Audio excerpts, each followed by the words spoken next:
Okay.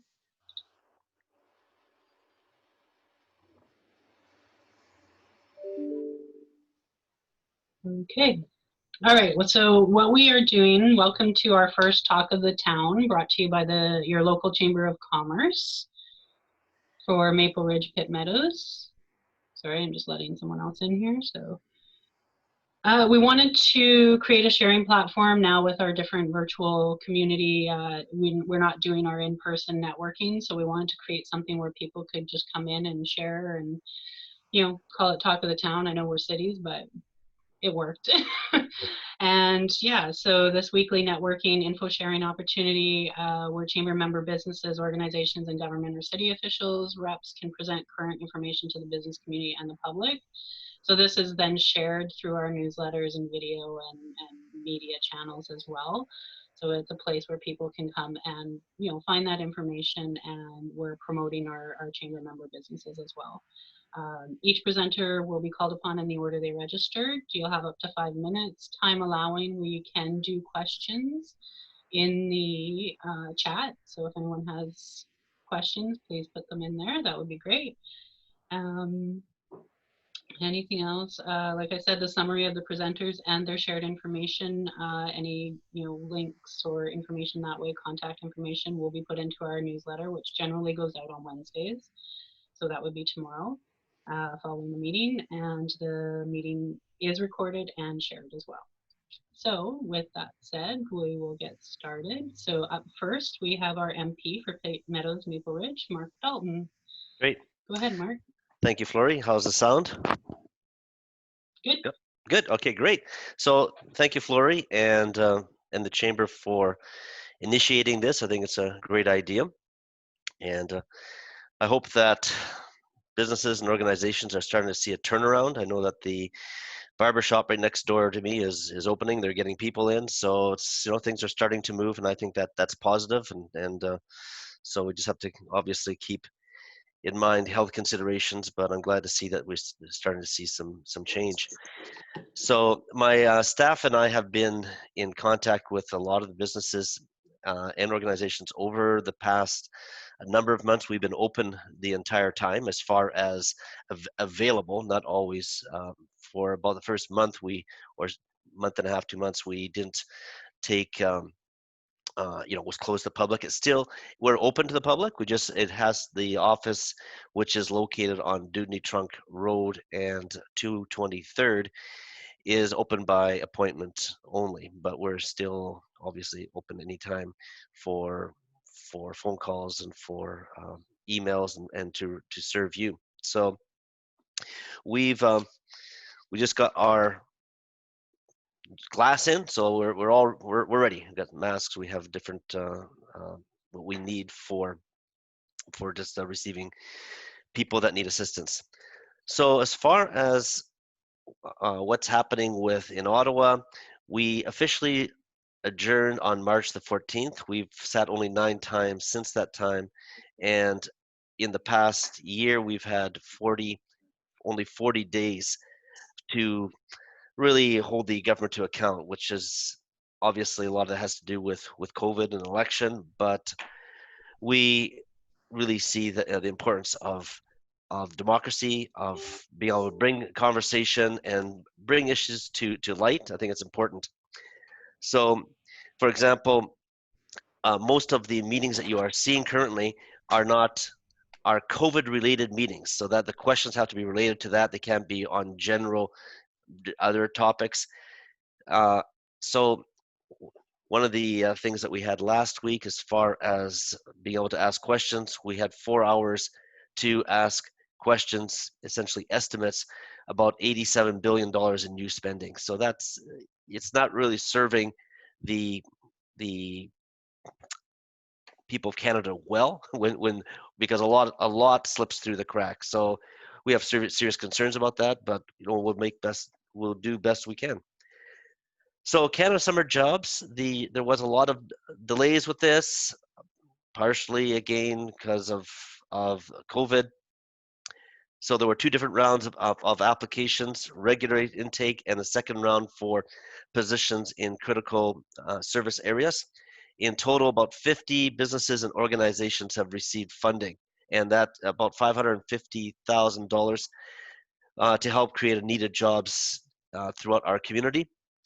I did have input and actually arranged it so that funding to all approved organizations would actually get some funding, in the sense that from the government we hear about, they say, well, these are approved but there's no money, so we just try to stretch it out so everyone would be able to receive funding. However, there was a good number of anomalies in the process, and a handful of very qualified applicants were denied funding. And so my staff and I have been working with Service Canada and the Minister's Office to try and rectify that. I did bring up the issue in the House of Commons, asking the minister about this specifically.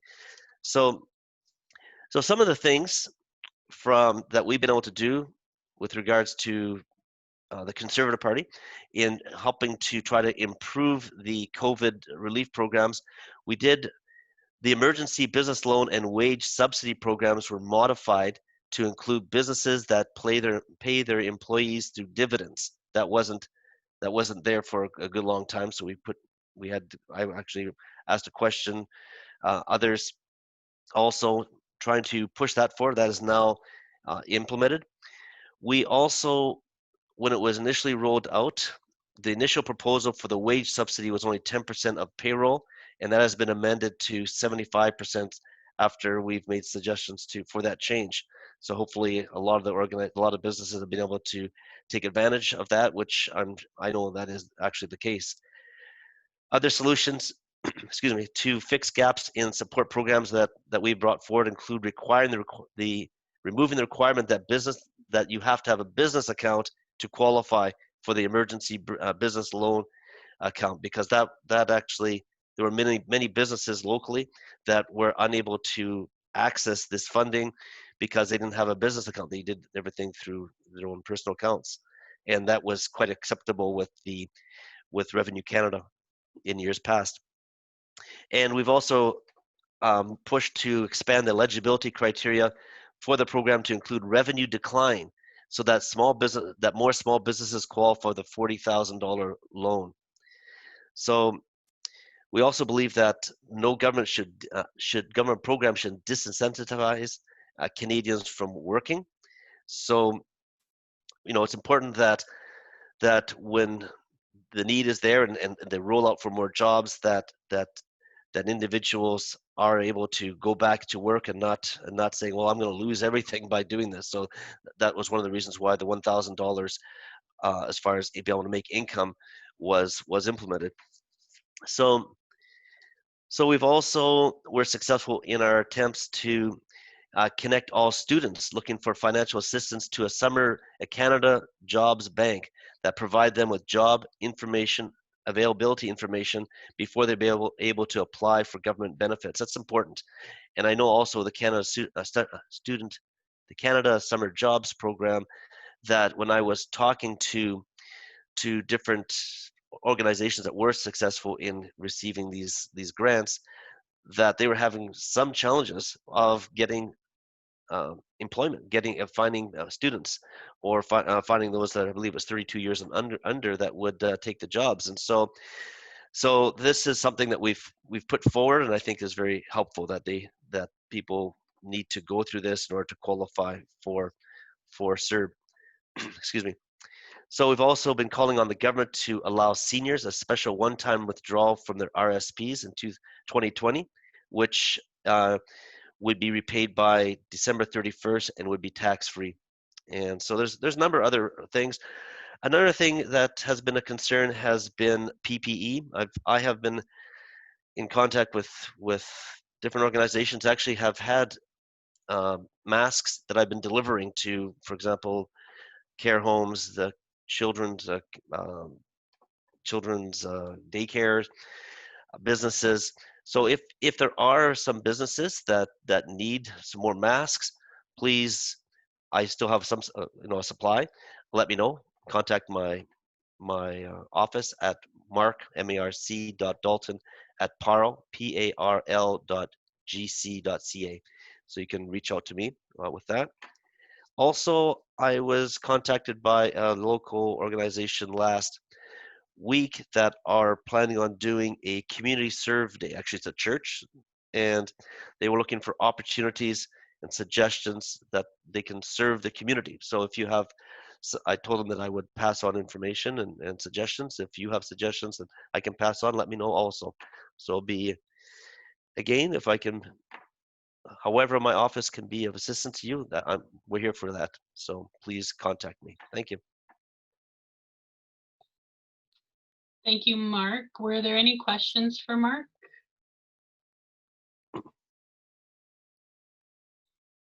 Mark, I did want to ask on the summer jobs, you had said you're re-looking at some of the ones that were not approved. So what does the timeline look for on that? Well, the timeline is, at this point, they have now announced all the different organizations that are going to receive it. So there are a number of organizations that we are pushing back and we're trying to get more funding on that, but that is something that I'm trying to do.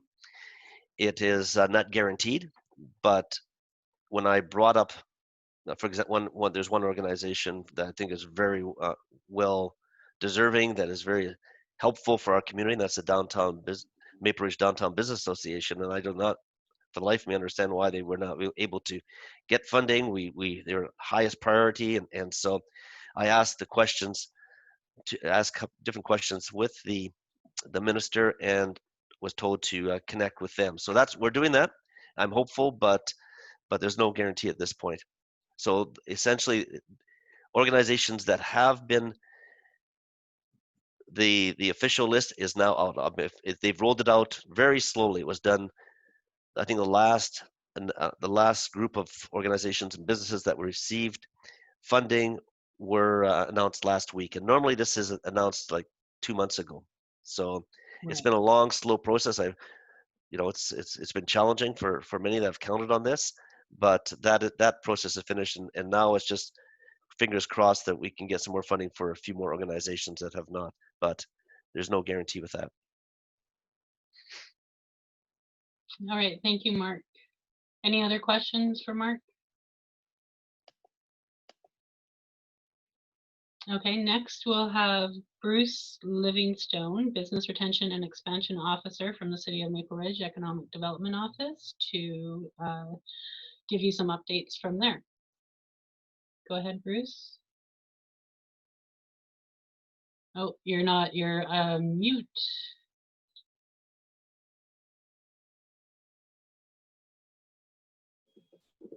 Hi. There you go. Am I there now? Yep. Hi, thanks for inviting me this morning to speak. The first thing I wanted to talk about was the expedited patio permitting process that Council approved on June 9th. So what this does is it aligns with the temporary expanded service area program from the province that allows restaurants, cafes, craft brewers to extend their liquor service area to outdoor areas.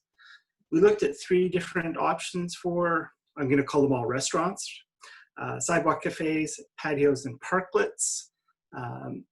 Parklet is the type of patio you see in front of Chameleon. I think sidewalk cafes and patios we're much more familiar with. These new outdoor areas, they're meant to allow restaurants to space out their customers more. They don't actually increase the overall capacity. So whatever your capacity was on, say, January 1st of this year, that's what you'll be able to get up to again, hopefully with the new outdoor space. The process is relatively simple. Send us a really simple drawing showing the location, dimensions of the patio area, the clearances to any kind of obstacle, like a light post, for example. We need to have 2 meters to comply with public health orders. These areas need to be delineated somehow with fencing or planters if you're planning on getting the temporary expanded service area. Engineering will come by and review it. It usually takes about 15-20 minutes for us to walk over and just have a look at what you're doing. we have been giving people some other options to think about. You would need to provide proof of $5 million of liability insurance and add the city as a named insured. We will issue a highway use permit. There's no charge for this, and this program is in effect until October 31st. A couple of other things I wanted to mention. One is that we're excited to see the restart of the film industry. You'll start to see film crews in the town center. Film is a big economic driver in the city and a big employer. There's probably 1,200 plus people that work in the film industry in Maple Ridge. The city, the chamber, and the BIA have all been updating their websites on a regular basis with new information as it comes in from the various levels of government and industry associations. So make sure you check in there regularly. Things like the BC Food and Restaurant Association put up a really great guide on how to lay out restaurants to comply with the new public health orders. The federal government has extended the emergency relief benefit program. So check there often. We're excited that the new tourism guide will be out soon. Maple Ridge News is putting this together. As you know, campgrounds have reopened, and we're fingers crossed going to see some new announcements this week about phase 3 reopenings and more travel throughout the province.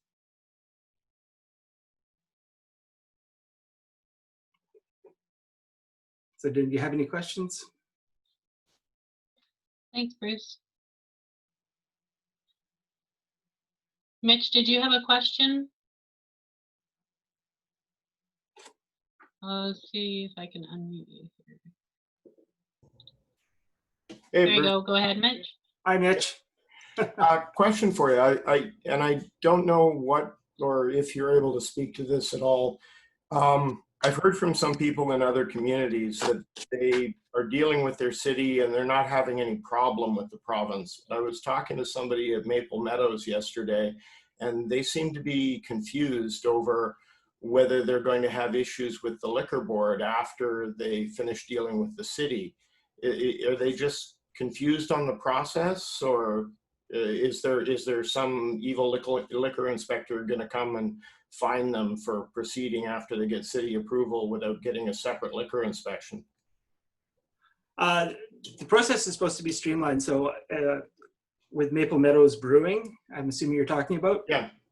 Yeah, as far as I know, that is all in alignment. So yeah, they seem to be still confused, thinking they're hung up on a provincial inspection or something. I just, okay. If it helps, if you're in contact with them. I'll reach out to them today. Thanks for letting me know that.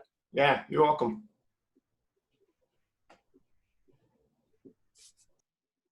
Thank you. Any other questions for Bruce?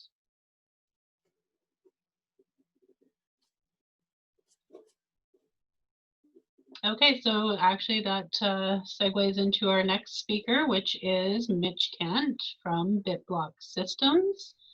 So go ahead, Mitch. Hey guys, how you doing? When I was found the opportunity to kind of give a brief talk here, it wasn't really so much a sales pitch. I didn't prepare a bunch of slides or anything else. But one of the things that I thought that it would be useful for people to know and be aware about is a lot of people are trying to work from home and they're doing it wrong. And there's a few challenges people are having. One of them, of course, is finding the right Zoom background and minimizing the barking dogs and that sort of thing when you're on a conference call. Some of it just comes down to training, like learning to mute yourself and that sort of thing. And people have been getting better about that. But one of the things that we keep seeing over and over in our industry, which is business phone systems, is people who think that they've solved their problem by call forwarding to a cell phone. And there's a lot of businesses out there that are losing a lot of calls because the cellular network can't keep up with it. You know, there's a lot of times when we've seen cellular congestion to the point where somebody wouldn't even be able to make a 911 call if they wanted to, because there's no channels available, because there's so many of us working from home, dialing into 1-800 numbers for conferences and that sort of thing, that we're just maxing out that available cellular bandwidth. And adding to that is when people call forward their office phones to their cell phone or whatever, thinking that they're going to somehow be able to handle the calls. And whenever they get 2 or 3 calls at once, they're dropping some of them without even having the opportunity to go to voicemail. People are thinking those businesses are closed. A number of businesses that I've talked to, not in a sales pitch type of way, but just to, you know, because they're places I like to go. I'm like, what are you guys doing? You know, I can't get a hold of you guys ever. Oh, well, we forwarded it. And it's like, oh, there you go. So it's a good thing to kind of spread the word about that it's not really a solution, because people do things, then they don't think about them, they don't test them. And, you know, I think it could affect a lot of the recoveries of a lot of the businesses if people don't, you know, look at better ways of managing their communication.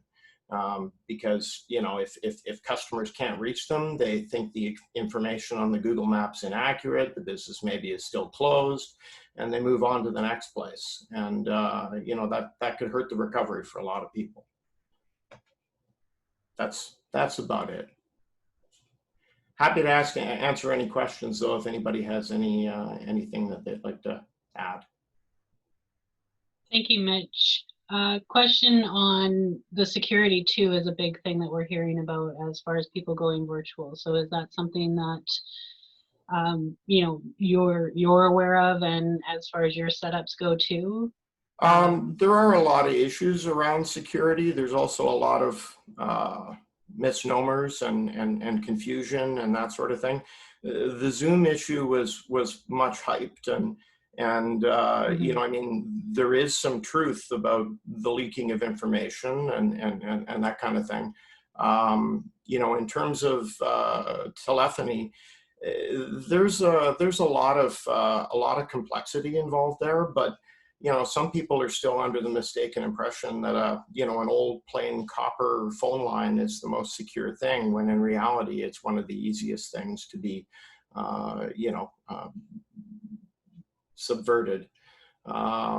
So, you know, but yeah, it's an ongoing sort of process, because in the internet telephony world, I mean, we're constantly under attack because people want to steal long distance minutes or impersonate numbers or whatever.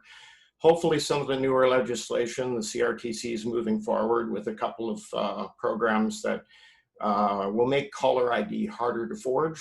We're about 2 years behind the US on this, but we're catching up at least. So yeah, but it's an ongoing battle like anything, but yeah, I don't know if that answers your question well. Yeah, no, understandable. And Joseph, did you have a question? Did I see your hand up?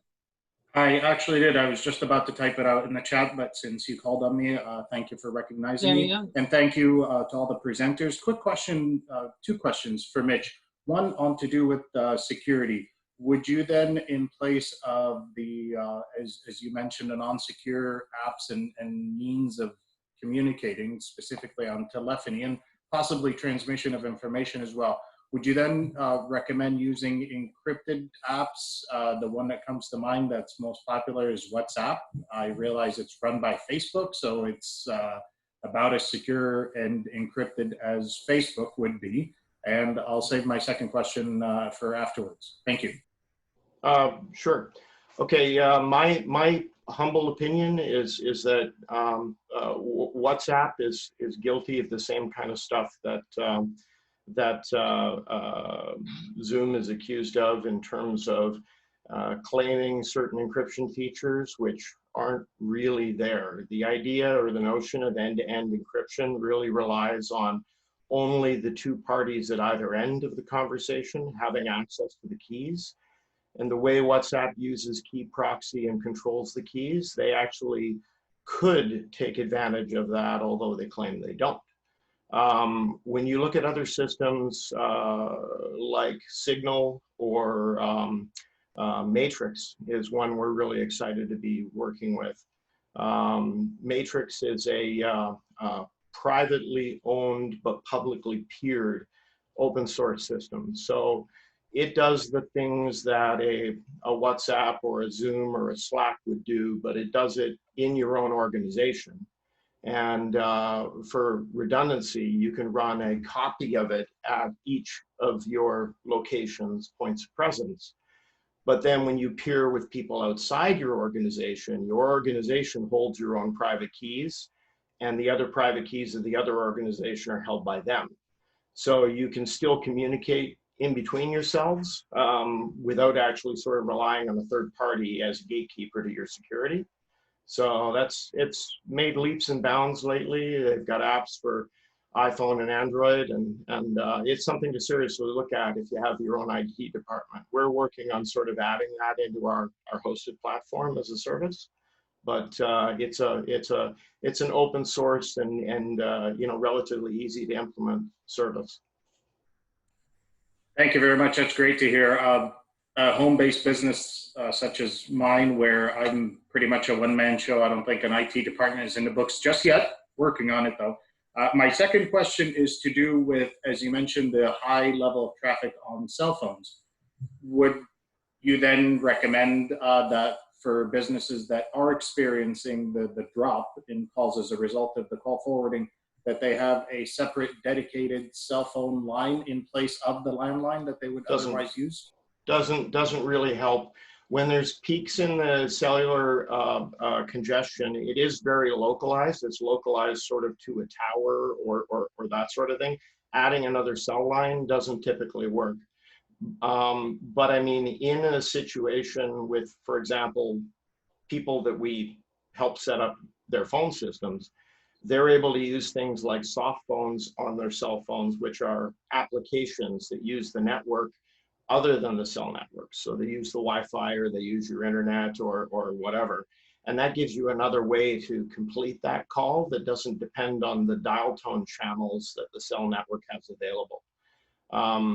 The other thing I have to keep telling people is to actually read the facts about 5G, because some people are talking about the 5G trials being a solution while others are wearing tinfoil hats and trying to burn down towers. And, even that sort of technology is going to take a long time before it rolls out to the point where we benefit from it out here in the burbs.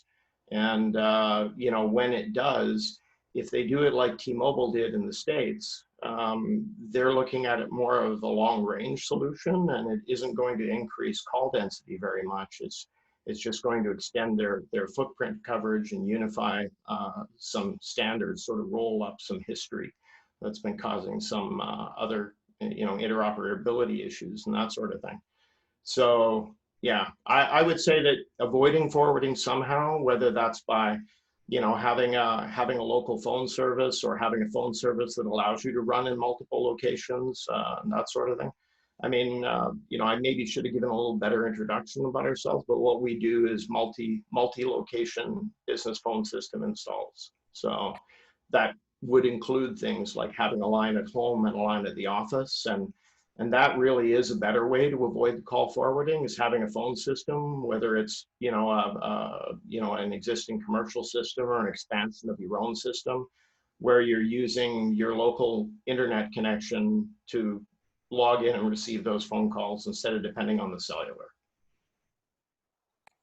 So ultimately, really, with the current available technology, you'd recommend voice over IP? Yeah. Awesome. Thank you very much. Thank you. Those are my questions. Thank you. Thank you. I do believe we'll do one more. I know Mark has his hand up, so we'll address that. Mark, if you had a question, and then we'll move on to our next presenter. Yeah, just a quick question for Mitch. Mitch, are you familiar with Signal, and do you recommend it? How is it good for security and confidentiality? Yeah, Signal's one of the two apps I like. The other one's the Matrix Riot chat app. But yeah, Signal is a little confusing for some people, because when you install Signal and the other party has Signal, it will automatically migrate your conversations to Signal. And that kind of confuses people sometimes, because they might have installed it because somebody asked them to, and then all of a sudden they realize some of their text messages have been sort of migrated over to using Signal. But my understanding is that its end-to-end encryption isn't under anybody's question right now, and you know, I try and keep up on the news like anybody else. It's not open source like Matrix and Riot are, so it's not as easy for people to peer review them. But these days, more and more people are getting pretty aggressive about downloading applications and decompiling them, even though that violates the license agreement, to basically find out what's going on behind the scenes and see whether or not there's malicious things taking place. And pretty regularly, Signal is reviewed by people as being, you know, doing what it says it's doing and nothing more. Great, thanks. You're welcome. Great, thank you, Mitch. Thanks very much for And, the opportunity to chat. Of course, and we're going to move on to our next presenter. I know a lot of what Mitch just talked about kind of went over my head, so what we're going to do is talk to a great organization here in Maple Ridge, actually winner of our nonprofit organization of the year at our last Business Excellence Awards. Well deserved. So I would like to introduce Lindsay Willis, the Executive Director for the Ridge Meadows Hospice Society. Go ahead, Lindsay.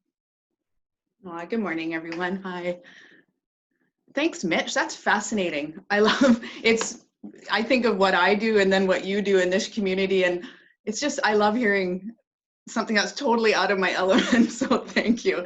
And my wheels were turning around hearing about the different systems we could look into for going virtual for our groups, because we offer grief groups in our community and groups for caregivers, and it's just a struggle right now to bring people together. So yeah, just looking into different options than Zoom because of the confidentiality piece and safety and such. But Zoom seems the most user-friendly for a senior contingent out there and folks who are technologically challenged. So yeah, so I just am grateful that, Flory, you reach out to us so we can reach back out to our community, because it's just another opportunity for us to remind you all that we are here.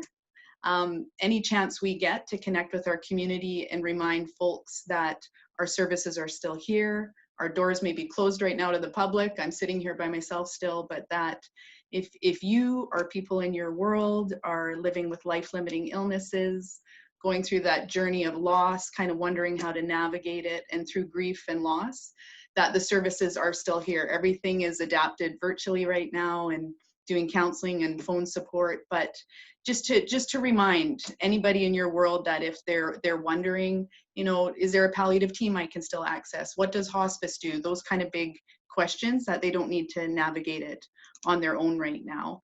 Our hope is to reopen our doors to the public kind of by mid-July. Because we are a small office, I'm able to woman the office by myself and staff work from home, but you know, we work better together as a team, and I want us all back under the same roof again soon. Another huge piece that has been a huge challenge to us as a not-for-profit that relies heavily on fundraising and donations was the loss of our thrift store. So like many small businesses, mid-March, we closed the door to our thrift store on 224th and behind Johnson Meyer across from the Legion. And that was a blow to a nonprofit. That little huge thrift store is 70% of our operating budget. So to lose that for the last 3 months has been a huge challenge. But we did reopen last Monday. So there's the other thing I just love to share in the community, that you wonder as a small business how the community is going to respond when you open your doors. But man, they lined up. They were lined up around the block, ready to come back. We worked for a good, I'm going to say 4 weeks inside the store, getting it totally reconfigured. You know, the tills reconfigured, all the barriers, all the work safe guidelines, and it looks really good. And we've had a host at the door where people feel welcomed, and that we know what we're doing, and that to welcome them back into the store. And it's been a great response from the community. So I just would love people in your world who love thrift stores to know that's there, and then people who need support to know that, yeah, we are here still every day, answering the phones, answering our emails, and able to support our community, because as we all know, grief and loss and life-limiting illnesses don't end just because the world's asking us to step back and stay home with COVID. That being isolated right now is a huge challenge for a lot of our patients and clients. So if you have anybody in your world who needs our support, or organizations that would like more information, just give me a call anytime. I'm here, and I would love to share the information with anybody. So thanks everyone. Hang in there. Thank you, Lindsay, and we got a thumbs up from Mark on that. Mitch would like to know your opinion on encouraging mask use in stores. Many don't seem to be yet. So so my understanding of masks and the use of it. So in the thrift store, we're not asking customers who come in to use masks. We're going through the apex of work safe, and the #1 recommendation was that environmental engineering construct. So what we're doing in the store for us is the social distancing piece. We've limited the people in the store so they can maintain that social distancing. When social distancing isn't able to be maintained in the back room, maybe with some of our sorters, they can wear masks. But yeah, it's a hard one, because some people will come to the door wearing a mask and ask, and then I explain the safeguards in place, and they might feel a bit more comfortable or not choose to come in. I'm trying to think if anybody's not chosen, but yeah, but it's not consistent, and it does cause a lot of confusion for folks. Yeah. Great, thank you. And what about the donation side of things for the thrift store? Is there a need there, or are you overwhelmed by it? I know you had some limitations on when that could happen, so. Thanks, Flory. Yeah, so talk about an influx, right? What else did everybody do in those 3 months but purge and clean? Exactly. So yeah, there was a lineup. And that was one of the main concerns in opening operations again, especially for our volunteers, around virus living on surface. So even though a lot of studies are showing, whatever, I'm not going to quote the studies, but in order to, again, just alleviate that fear and apprehension, we've changed our how we receive donations. So again, on a whole other side of the store, we've gutted it. And when donations are coming, they're sitting in a holding area for 48 to 72 hours. And then we move all the donations back to the sorting room, where then people can sort and organize and such. So by the time any product hits the floor, people can feel pretty confident that it's sat for a long time. And donations now are Tuesdays and Friday mornings from 9 a.m. to 12 p.m. because then that allows the periods in between, the windows in between for sitting and sorting. And it's frustrating. Again, people will pull up to the door with a big truckload of stuff, and to say, I'm sorry, we can't receive it right now. It's hard, but it is for the health and safety of our dear volunteers, who, again, 75% of them are over 75. And we have to really take care of the people who are taking care of our store. So once you say it like that, people are pretty gracious and understand. Absolutely understandable, for sure. Yeah. I had a couple more slides here, so if you just wanted to speak to this one and the next one, and then we'll move on to our last presenter. Yeah, do you know what? That's just saying that we're still here, and you can self-refer anytime directly to our phone number, 463-7722. It's so easy. Yeah. And yeah, that's a slide that I would give out in the community on how to support hospice. We've lost our ability to fundraise at our big events like our Oktoberfest and our Vistas run. So that's another huge blow. So you do restructure your model on how you fund your nonprofit, and we're writing grants everywhere, left, right, and center right now. But if it's anybody's in their world to support a hospice society right now, I would welcome it. Thanks. Great, thank you so much, Lindsay. And thanks, any other questions for Lindsay?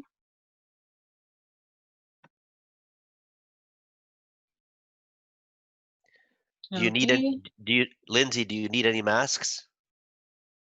You know what? We've been blessed with masks. What we're on the hunt for is hand sanitizer. If anybody has a connection to a bulk hand sanitizer gallon tub for under $50, I'd love it.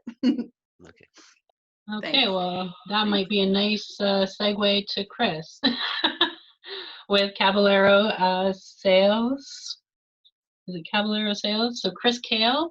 So he's going to talk about some of the changes and items that we're looking for right now as far as disinfectant sprayers and disinfectant. So maybe he has a lead on some hand sanitizer. Go ahead, Kris.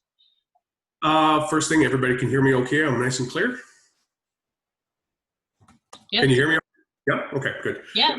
Okay, so Caballero Sales and Service, what we are is we're actually an automotive business. We do hoists, air compressors, air systems for shops, things like that. But the big thing is, and why I'm here today, is we came across a piece of equipment that's rather interesting, and I really think it has the ability to, it may not suit a lot of some companies out there, but some people may find a particular use for it that even I'm not aware of. What I've got here, I'm going to try to turn my computer, I'll be really quick. What I've got here is I've got a unit called a Sani Spray. It's from Graco in the United States. It seems like a large unit here. It's actually quite small. There's a hopper. You'll see my hand up here. There's a hopper on the back that we can load with a chemical of choice. It could actually be something you're already using, say in a spray bottle and you have to wipe it down, or something that you can dilute and load into it. And what ultimately the end result is a unit that looks like a spray paint gun, looks like a gun you'd paint a car with. And it has a tip and a guard on it, and you can actually use this to create a beautiful atomized mist. And it's good for businesses. In my mind, I was talking to folks at churches. I was talking to folks at pubs, bars, anywhere where you just really have to disinfect the place at the end of the night.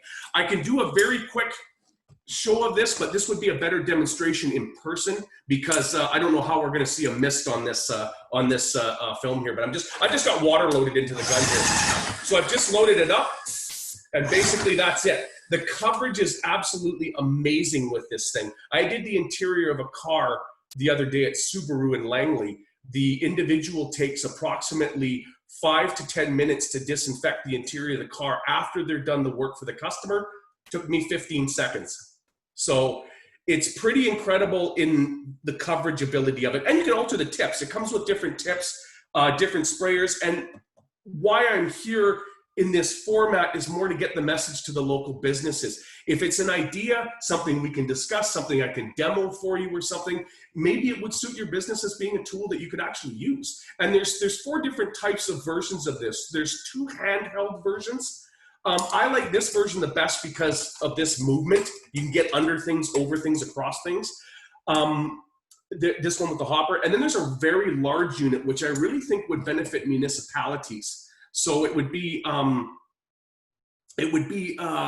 bucket. Well, actually, there's some information on 5-gallon drums. The 5-gallon drum machine actually just fits right into the bucket, and 2 guys can use it. And you could do things like bleachers, stadiums, the ice rink, anywhere where people have sit and have to leave, and then someone has to clean the place up. This would do it in seconds rather than hours. It's pretty incredible. So that's basically what I came on here for. And I'm available for demos at any time. Just call me on my cell phone. So that's about it.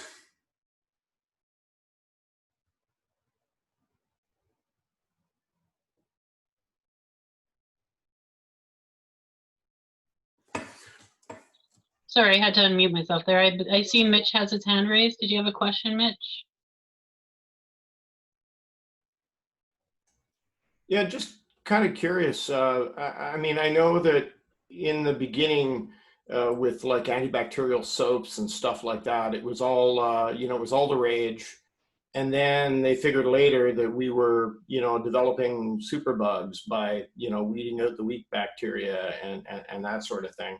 Is there any science yet where they're sort of studying these mass disinfections? Because I mean, nothing against the business or the service or the product, but I mean, I kind of wonder, like how it'll shake down in the future, whether it'll be seen as a good thing or whether we were better off leaving the stadium empty for 3 days to let it die on its own, or Yeah, no, that's an awesome question. I actually haven't had that one.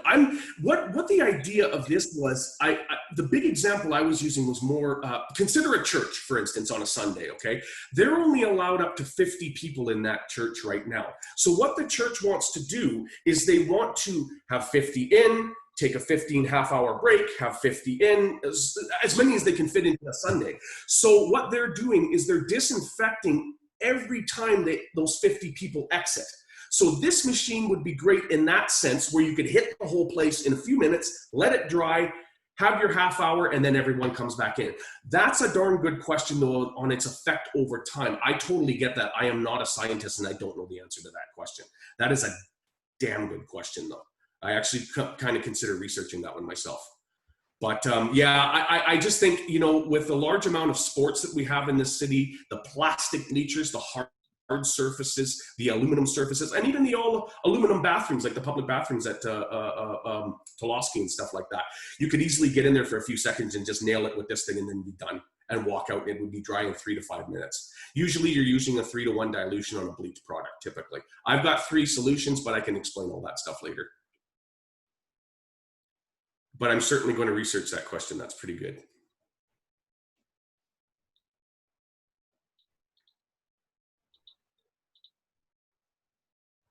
If there's anything else, I can answer it now, or I can just be emailed or phoned. No big deal. Kris, what is the sorry. No, go ahead, Mark. I was just going to address your question, so go ahead.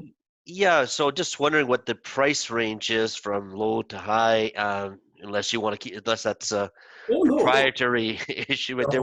Yeah, it's go ahead. totally fair. Yeah, Mark, it's a very valid question. Basically, I've got 4 different units. The handheld corded unit is $1,500. The handheld corded unit, I do not obviously recommend for alcohol-based disinfectants, because you could have a fire, unfortunately, because it's a spark motor with the cord. Now, the cordless unit is exactly the same, as you can see in the picture that's in front of us right now. The cordless unit is the Sandy Spray HP20. So 2 batteries, it's a non-spark motor, so you can pretty much run any chemical that you want in it. And then you've got the, that one runs for $1,700, a couple of hundred more, but it does have the battery and the flexibility to pretty much go anywhere. The Sandy Spray 65 that I've got here, which is in the middle there, this one is $2,150. And the last one is a really large unit. It's about $4,200. It's a big sucker. And it's got 2 guns, it's got 100 feet of hose, and it can support actually up to 600 feet of hose. So if you were doing bleachers in a massive stadium, or actually something interesting I saw in the news the other night was the rules and regulations that are going to have to come down for airlines, where airlines have to clean the interior of the plane prior to the new passengers coming on. There's a much more involved process now. So this is kind of interesting for that too. It would work. So good. We'll pass the information on. Thank you, sir. I really appreciate it. And I appreciate the time here, guys. I really do. Thank you very much. Any other questions?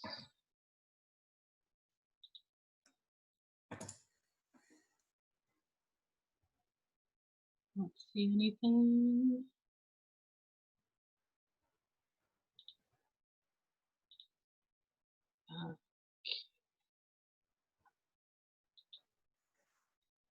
Sorry, technology sometimes. Fighting with my screen.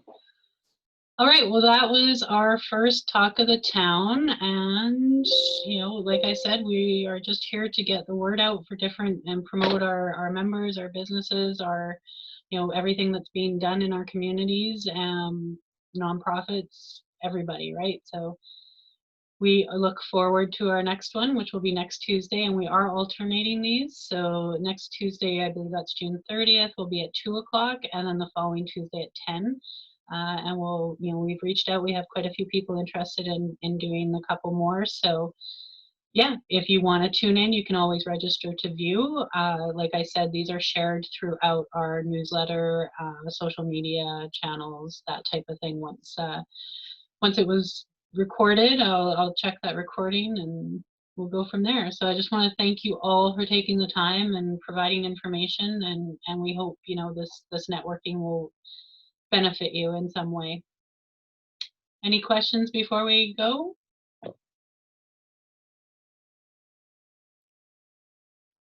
All right. I'm going to make a copy of my chat before I close off, but you're all free to leave, and thank you again for the time. We appreciate it. Thank you. Take care. Take care. Bye, everyone. Thank you. Thanks, guys. Have a great day. Take care. You too. Thank you.